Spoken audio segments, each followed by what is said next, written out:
कहते हैं रतन टाटा ने जब जैगुआर और लैंड रोवर का अधिग्रहण किया तो लोग हंसे रतन टाटा के ऊपर। लोगों ने बोला रतन टाटा की लाइफ का डिजास्टर है ये। कोरस को उसने जब टेक ओवर किया तो लोगों ने कहा बर्बाद हो जाएगा रतन टाटा, और कोरस को टेक ओवर होते स्टॉक मार्केट गिरा बुरी तरह से। रतन टाटा सड़क पे था, लोगों ने बोला रतन टाटा पागल हो जाएगा, ये दुनिया का सबसे खतरनाक इसने काम किया। इसने रेंज रोवर और जैगुआर जैसी कंपनियों को पिक किया इस रेट के ऊपर, ये जिंदगी का सबसे खतरनाक डिसीजन होगा।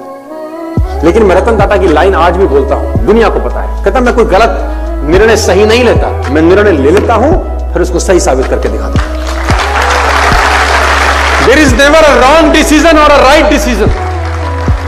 There is never a wrong decision or a right decision. I'll take decision and then prove them right. There is never a wrong decision or a right decision. I'll take decision and then prove them right.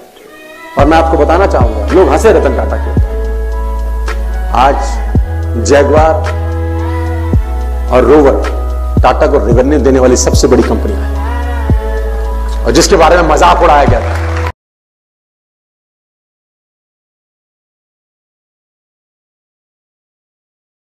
वो बहुत पुरानी कहानी है, बहुत जबरदस्त कहानी है कि वो दो राजाओं की में बैर था, बहुत जबरदस्त पुरानी कहानी है, लेकिन है बड़ी मार्मिक, है बड़ी शानदार कि दो राजाओं में भयंकर बैर था। एक सीमा पे था, एक दूसरी सीमा पे था, दोनों की भयंकर लड़ाई थी और कभी भी एक दूसरे पे अटैक कर सकता था। एक बहुत शक्तिशाली था और एक बहुत कमजोर रहता था। तो कमजोर वालों को एक बार नोटिस आया, कमजोर वालों के पास नोटिस ही आया, गुप्तचर विभाग ने बोला कि फला दिन जो शक्तिशाली राज्य है वो तुम पे अटैक करने वाला, आक्रमण करने वाला, तुम तो नेस्तनाबूद हो जाओगे, तुम्हारे तो अल्ले पल्ले कुछ नहीं। ही वाज मतलब बहुत बड़ा राजा है। फिर क्या करें? तो मंत्रियों की सलाह हुई, मंत्रियों ने बोला ठीक है, एक ही रास्ता समझ में आता है, एक ही रास्ता समझ में आता है। पहले तो ये तय करो कि पक्का खबर है कि आक्रमण होगा। तो बोला 100% पक्की खबर है कि बड़ा राज्य तुम्हारे छोटे राज्य पे आक्रमण करेगा, इतनी तारीख को इतने बजे सेनाएं तुम्हारी सीमा में आएंगी और आक्रमण होगा, लड़ाई तैयार है।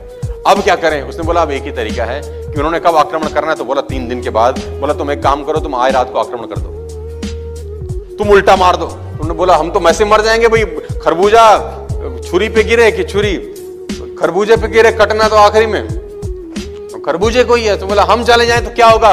उसने बोला होगा कुछ नहीं, एक चांस लेके देखते हैं, क्योंकि उन्होंने अटैक किया तो हमारा यह निश्चित है। हो सकता है अगर आज हम अटैक करें, आनन फानन में, हड़बड़ी में, वो प्रिपेयर नहीं होंगे तो शायद हम जीत जाएं। तो उन्होंने बोला चलो ठीक है, मरता क्या ना करता, beggars are not choosers, beggars are not choosers, है ना, हमारे पास तो अब कोई चॉइस ही नहीं है। तो सेनाएं रात में तैयार हुई और जो सेनापति था जिसने ये आइडिया दिया था उसने आगे झंडा उठा के आक्रमण की तैयारी करी और सेना ने कूच करना शुरू किया। तो कहते हैं कि एक सेना और एक राज्य और 2 राज्यों के बीच में नदी पड़ती थी जो उन दोनों राज्यों की सीमाओं को बांटती थी। जब वो नदी पार करने के लिए पुल के ऊपर चढ़े और पुल पार करके दूसरे राज्य की सीमा में आ गए तो सेनापति बड़ा होशियार था, सेनापति बड़ा होशियार था, उसने जिस पुल से सेनाएं उतरी थी उस पुल में भी आग लगा दी। तो सैनिकों ने बोला महाराज ये क्या कर रहे हो? बोला वापस भी नहीं जा सकते, अब या तो मार दो या मर जाओ, वापस जाने का रास्ता मैंने तुम्हारे लिए छोड़ा नहीं है। तो मरता क्या ना, और दाव पे क्या लग गया जानते हैं? जिंदगी दाव पे लग गई। अटैक किया और जीत गए, अटैक किया और जीत गए। कहना जब दाव पे सब कुछ लग जाता है और आदमी के पास पीछे लौटने का रास्ता नहीं होता, जब वो अपने पुल जला देता है तो सफलता फिर उससे दूर रहती नहीं है। ये सब सफलता प्राप्त करने के लिए कुछ बेसिक इंग्रेडिएंट्स हैं यार, जो आपको चाहिए होते हैं। जब तक आप दाव पे कुछ नहीं लगाते होता कुछ नहीं है यार।